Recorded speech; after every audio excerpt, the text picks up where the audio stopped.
ഒരു സ്പോട്ടറിന്റെ ഏറ്റവും വലിയ ശത്രു കാൽക്കുലേഷൻ ആണ്. എല്ലാ കാർഡുകളുടെയും കണക്കും മനസ്സിലാകാതിരിക്കാൻ അവർ കാർഡുകൾ നന്നായി ഷഫിൾ ചെയ്യും.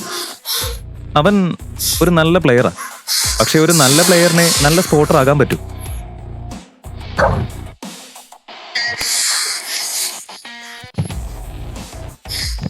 എന്റെ കർത്താവേ, എന്റെ കാർഡ് മോശം കാർഡാണല്ലോ. ഞാൻ വിചാരിച്ചതുപോലെ തന്നെ ആ കാർഡും വന്നിരിക്കുന്നത്. ഇനി ധൈര്യമായി പണം ഇടാം.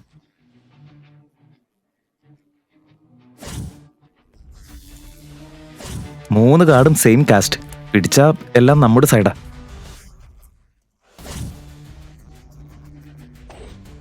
എന്റെ 20,000, എന്റെയും 20,000. ഇനി നിന്റെ ടേൺ. அதுக்குள்ள என்ன அவசரம்? உன் கேர்ள் ஃப்ரெண்ட் ஓடி போயிட்டாளா என்ன? വെറുതെ സമയം കളയാതെ നിങ്ങൾ എത്ര പണം ഇടുമെന്ന് പറയേ.